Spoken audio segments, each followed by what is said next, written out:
Hey, family.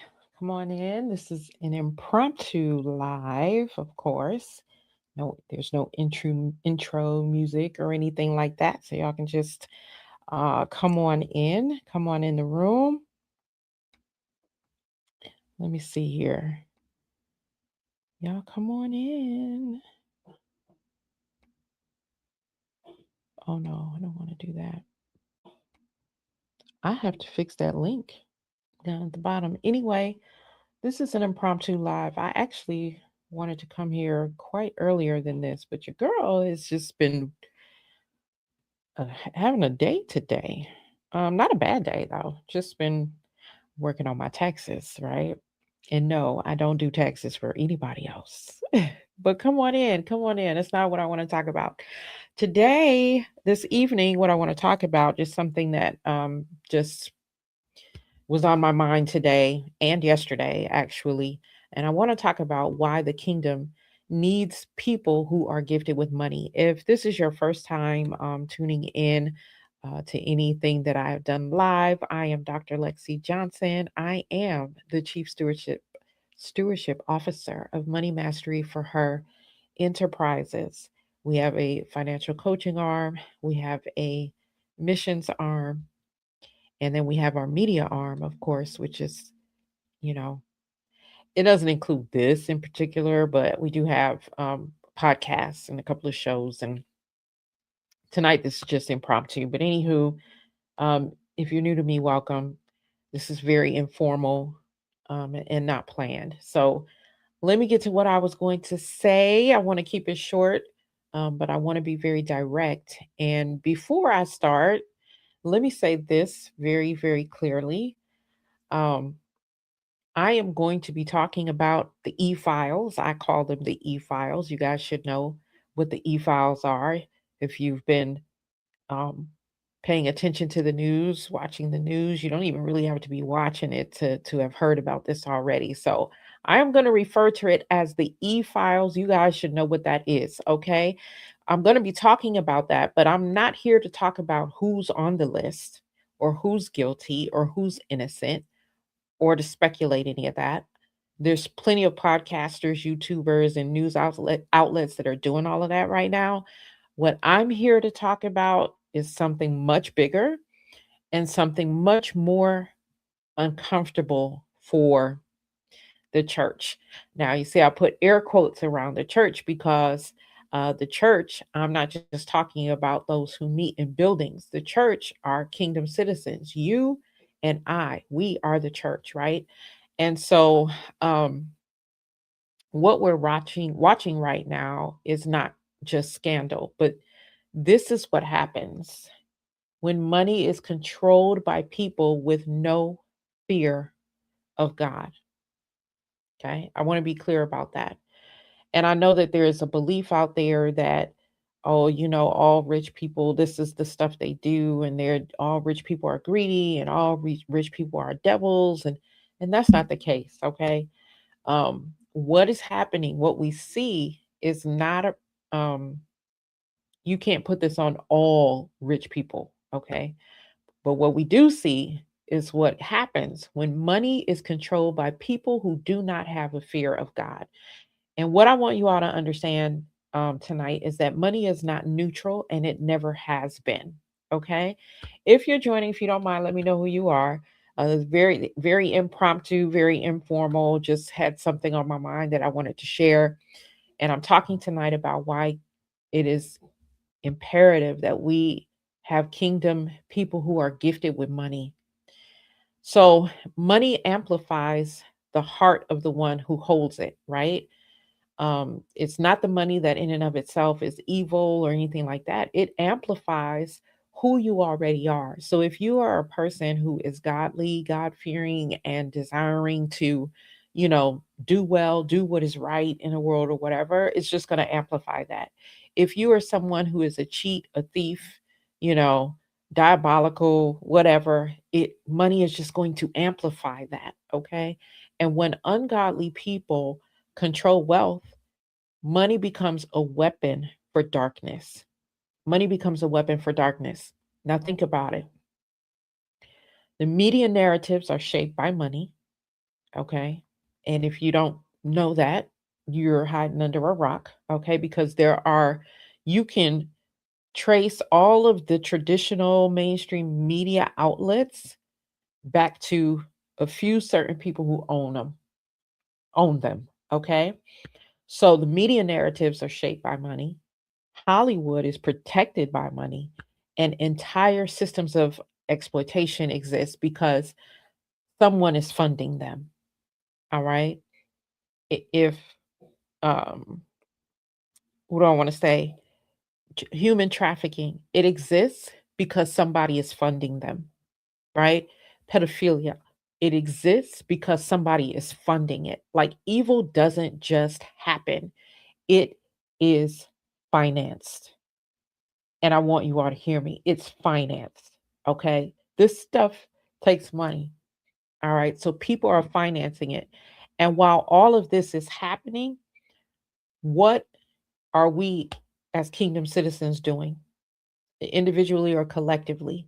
Now, I'm not saying everybody is out there, um, becoming human trafficking advocates and all of that. No, certainly people are called and purposed to do that.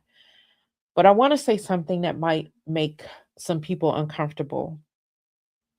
We cannot pray our way out of battles that we refuse to show up for. And like I said, you don't have to be the person that's, out on the front line of human trafficking, but I'm going to get to what we can do about it in just a moment. But what we can't do is we can't rebuke the things that we won't confront. It's very easy to sit on social media and, be what I call keyboard gangsters and say all we want to say behind the keyboard. But we are not actually confronting anything really on social media. We cannot rebuke what we won't confront. We can't take territory that we refuse to enter. We can't dismantle systems that we refuse to learn how to operate, right? So I'm talking about um, human trafficking and all of that, but I'm also talking about political arenas.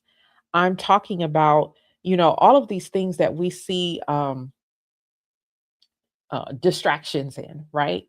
The black white issue, the man versus woman issue, just all of these things, all of these distractions. And I'm not saying that these things don't matter or that there aren't some valid concerns within them, but it is literally just blown up and magnified by media who is controlled by people who finance it. Okay. And so somewhere along the way, we have to start treating financial competence like it's suspicious, right? Like being skilled with money, um so what am I trying to say? As kingdom citizens, we often think that okay, because someone's real skilled with money or whatever, like that's suspicious, that's not godly, this, that, or the other, right? Or we think that poverty is proof of righteousness, and we have all kinds of crazy beliefs. And then we have beliefs on the other end too, where they out here talking about name it, claim it, and a lot of the people are just still as broke as ever, right? And only one or two people are actually making any money. So while we're out there on the two extremes, the ungodly people with money are just doing whatever they want to do, right? The enemy has no problem training people to use money. I want y'all to hear what I'm saying. The enemy has no problem training people to use money. And the enemy will train people to use money strategically, aggressively, and globally, right? So scripture says that the wealth of the wicked is laid up for the righteous. But tell me this, how does that transfer happen? Because we always like to talk about the wealth transfer, the wealth transfer. How does that transfer happen if the righteous don't know how to manage money, don't know how to multiply money, or you don't even know how to deploy the money? How does a wealth transfer happen if you don't know how to do those things? Right? And wealth transfer is not some event that is sometime, in the future or whatever. No, wealth transfers can happen all the time, at any time, right? But again, as kingdom citizens, how does it happen for you? How does it happen for me if we don't know how to manage, if we don't know how to multiply it, if we don't know how to use it, if we don't know how to listen? We keep saying we want to save children, we want to end exploitation, we want to address hunger, we want to create righteous alternatives, right, to corrupt systems. Like I said, the e-files are out now. I'm calling them the e-files. Y'all should know what I'm talking about. And we get outraged because we say there should be an end to this. But these things get financed. And so, therefore, if as kingdom citizens, we are not in a position to skillfully, strategically use money like those, like ungodly people know how to do, we don't win. We are not going to win. Right now, what we're doing is many of us are standing by on the sidelines, praying only, right? And I am not saying that prayer is a bad thing because it's not. And we need the prayers and we need the people to be praying.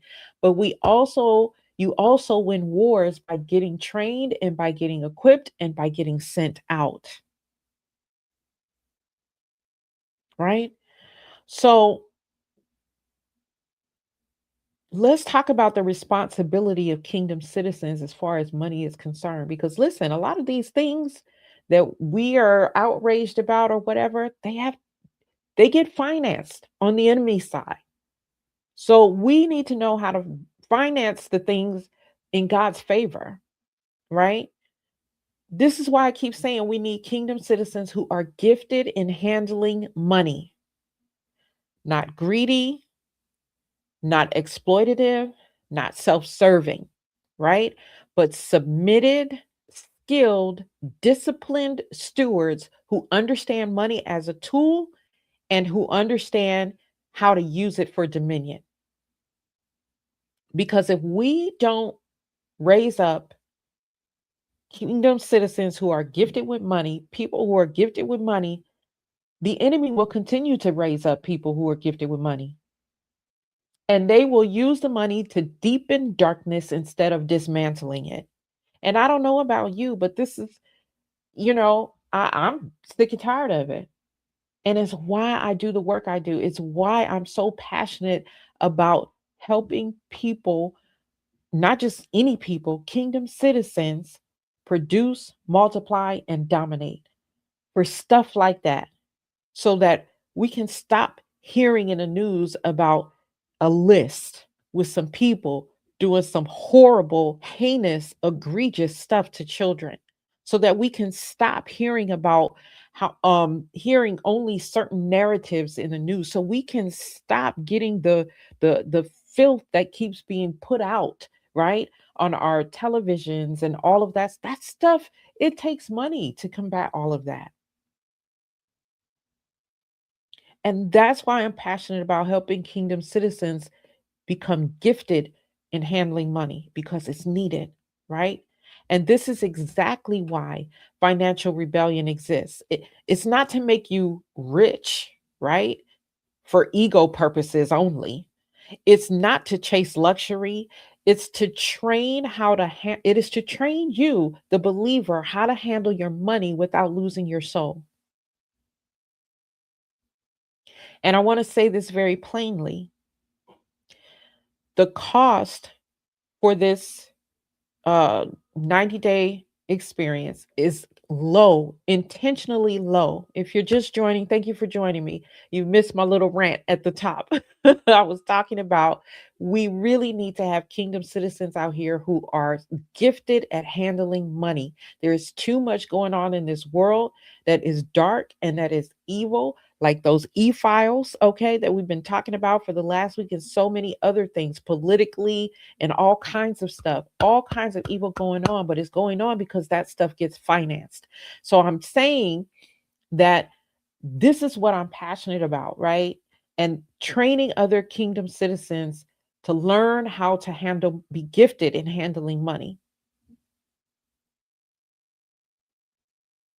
And I have had I have been talking about my 90-day experience. It starts in March, but you know when I started talking about this? I think I started talking about this in October or November.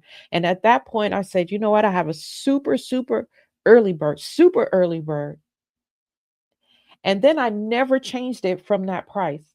I never changed it. It is still $249. That super early bird, because intentionally I was going to put it back at its regular cost, which is about $3,500, because it's 12 weeks and it's intense. But I have left it at the $249, and even you can even there are even payment plan options. I have left it intentionally low, so there are no excuses. If you've ever said someone should do something about that, if you've ever said the church needs to be louder or we need righteous people in powerful places, this get learning how to be skilled in handling money so that you can go out there and represent the kingdom with in finance kingdom work. This is part of the something. This is part of the something that we all can do. Why? Because we all have to use currency, right? We all have to use it. We use it to pay bills, we use it to, you know, give to charities, we use it to take care of our home, we use it to leave it like we're all using it. We have to use it.